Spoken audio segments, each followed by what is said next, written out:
Hello everyone and welcome to another What I Think review, and today we're going to be looking at this. This is the second set of the Doctor Who Eaglemoss / Hero Collector figurine collection for TimeLord Victorious, and this one features the Dalek Scientist and the Dalek Time Commander.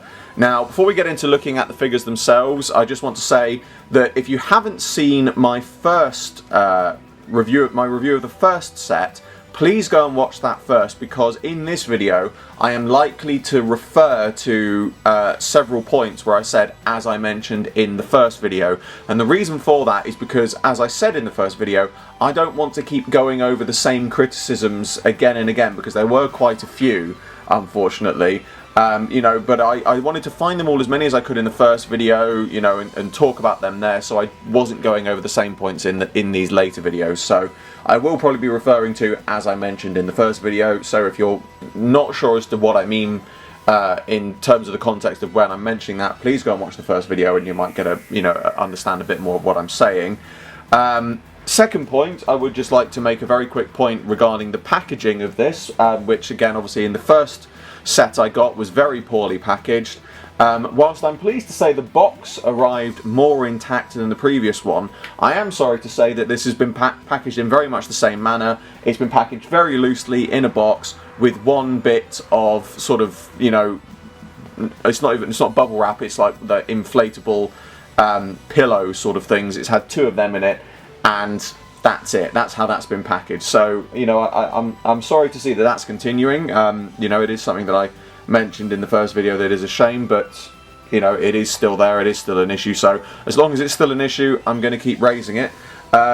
Luckily, it would seem that this set has arrived more intact than the previous one, which had the bent eye stalk on the Emperor. This one does seem to be very nicely presented, a bit more care and attention taken over putting this in the box. Obviously the box itself, we've got the window on the front, we've got TimeLord Victorious telling us about it, you can see the figures inside, you can see the magazine in the back.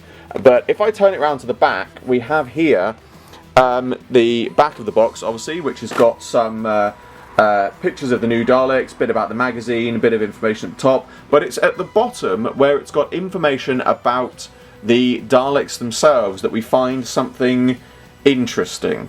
We find this. Now, this appears to me to be Latin, and I will admit my Latin is very rusty, but if this is Latin, then it's either a mock-up of Latin or a very poor translation, because, as I said, my Latin's very rusty. The first part I can't make head or tail of. The Dalek Scientist one, I really can't work out what a lot of that's meant to be. But the Dalek Time Commander says something along the lines of in the order of stage places, where I'm assuming that word's meant to be essentials of things where people repudiate for those who reject. It's why it makes no sense. I don't understand if it's meant to be Latin, it doesn't make any sense. As I said, bearing in mind my Latin's very rusty. I taught myself Latin. It is very rusty, so I could just be bad at translating it. But it's very odd that they've chosen that. However, assuming that is, let's assume firstly that is some kind of error. I don't know why it would be in that, but perhaps there's been maybe when they were printing it there was a translation error or something, and it's popped up with that and it's translated it into broken Latin or whatever. I have to draw attention to the fact that if that was a mistake, then it does mean that there's a severe lack of quality control on that part, that nobody spotted that. That is poor. But let's assume it is intentional. Maybe it's going to be mentioned in the magazine as to what that is.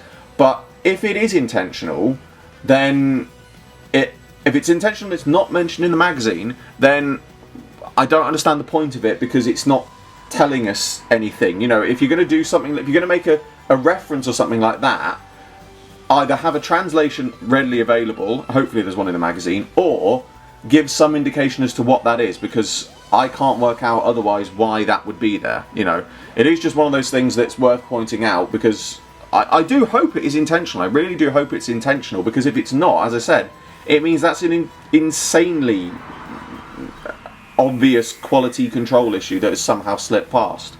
But let's get on to looking at the figures inside the box.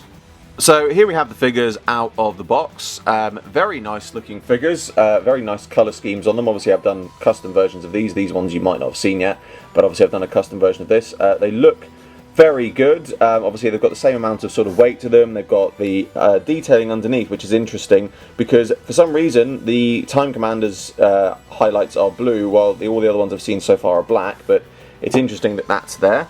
Again, I'm sure there is a reason, but I'm afraid overall I do have to draw attention to several paint issues with this.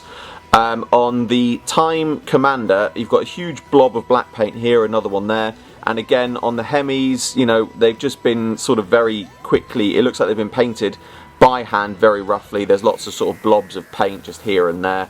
And then on the Scientist, you've got some big blobs of silver paint that have oversplashed on things like the dome section, these side pieces where you've got obviously extra bits on the globes have sort of been very roughly painted, and you've got the same sort of issue with the globes around the rest.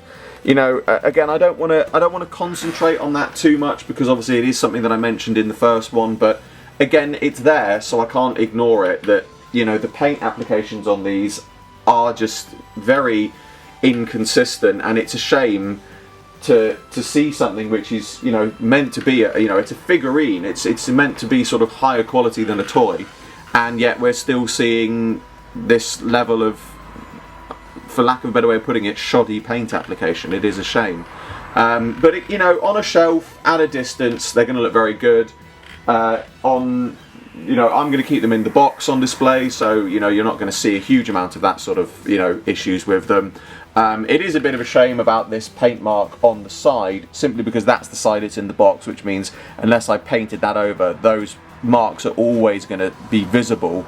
But again, you know, it's one of those things that I get that these little, you know, errors happen when you're painting things, but again, if you're going to make a product that's meant to be high quality, you know, that it's meant to be a statue, you expect higher quality. But, you know, that's all I've really got to say on that side, so let's get into having a look at the magazine. So here we have the magazine. Obviously there's the same issue as I mentioned on part 1 with the cover on this. Let's not go over that again, but obviously those who have seen part 1, or if you haven't seen part 1, go watch it, you'll understand my gripe with that. Inside we have this nice piece about the Dalek Time Commander. If you go through it just page by page, obviously history of the Dalek Commanders, which is always nice to see, or Supremes and things like that. A bit about the Daleks discovering time travel, different versions of, you know, sort of time travel that they've used over the years. Information about the restoration of the Daleks. I know that this sort of era of the Daleks, or this Empire, as it's known, is known as the Restoration Empire, so that's obviously why that's there. Nice little cross-section of a Dalek saucer, very nice to see. Obviously in the previous one we had a cross-section of the Emperor Dalek, so it's nice to have that sort of cross-section in there so you can see a lot, and it sort of really does give you a good idea of the scale of them, given the fact that you can see how small the Daleks are at the top of them. A bit about science, you know, Dalek science and things like that. And then obviously we've got Mission to the Known, which is the TimeLord Victorious story that's included in this magazine. And then here on the last page we have information about the two figures in English. Now, this is where I'm slightly confused, because again, I appreciate my Latin is rusty and it might not even be Latin, but which brings me on to the point of I don't think it is Latin, because what I'm reading here doesn't translate onto what's on the back of the box. Now, the thing is, in this magazine, there is nothing that I can see that corresponds to a translation of what's on the back of the box, which makes me think that it is some sort of production oversight, which, if it's a production oversight, as I've said, that is very, very poor quality control. Like, you know, there's no getting around that. If it's intentional, then some explanation of what it means would be nice. You know, maybe I've missed it, maybe it is somewhere on this. I really had a good look through the magazine and I couldn't see anything that referenced it, so I really have no idea what's going on the back of that box. You know, it's very, very strange. But now I'm just going to give you my final thoughts on this set. So, my final thoughts on TimeLord Victorious Eaglemoss Set 2. I've got to be perfectly honest, I'm still not sold on these. You know, I'm hoping that at some point, you know, when we get to the end of this set, I am going to be, you know, a bit more appreciative of these sets and have a bit more of an interest in them. But as it stands, I'm still not seeing anything that grabs me, that I would prefer to get this over, you know, over actual figures. You know, it really is something that is, I think, a very specialist thing. Again, really, I've only bought this for the magazine. For me, that is the standout piece in this set, which again raises the point of, it makes me wonder again why Eaglemoss Hero Collection couldn't do a digital purchase of the magazines for those of us that just want the story.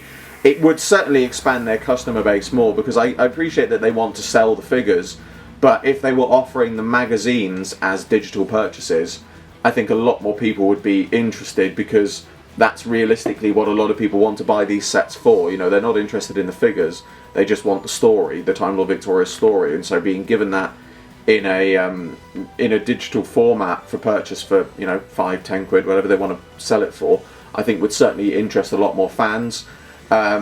If you're not interested in the TimeLord Victorious story and you're not interested in the figures, I can't honestly give this my own recommendation on that front. But if you are a fan of the figurine range and you do want the TimeLord Victorious story and you'd like sort of the magazine compendiums, I can't recommend it enough on that range. You know, it's not without its faults, but, you know, for the people that do want this, it is certainly one that I think is going to be, you know, part of a nice shining set in their collection. You know, I do want to give, you know, fair views on both sides. You know, so as I said, you know, for people who aren't interested in it, I can't recommend it, but for those who are, I really can. You know, it is one of those things that I can see. For all its faults, I can see its plus points, and I can certainly see how it is going to be something which people are going to want in their collection. But that brings to a close another What I Think review. As always, I hope you all enjoyed this video. Like, favourite, subscribe, share, it really helps me out a lot. Be sure to go to the description below for a link to my Patreon. I'm doing my very first figure animation and you can get involved. There's exclusive content and rewards for those who do so, and funding my Patreon in any way gets your name at the end of my videos. I salute you all, and I will see you with another video very soon.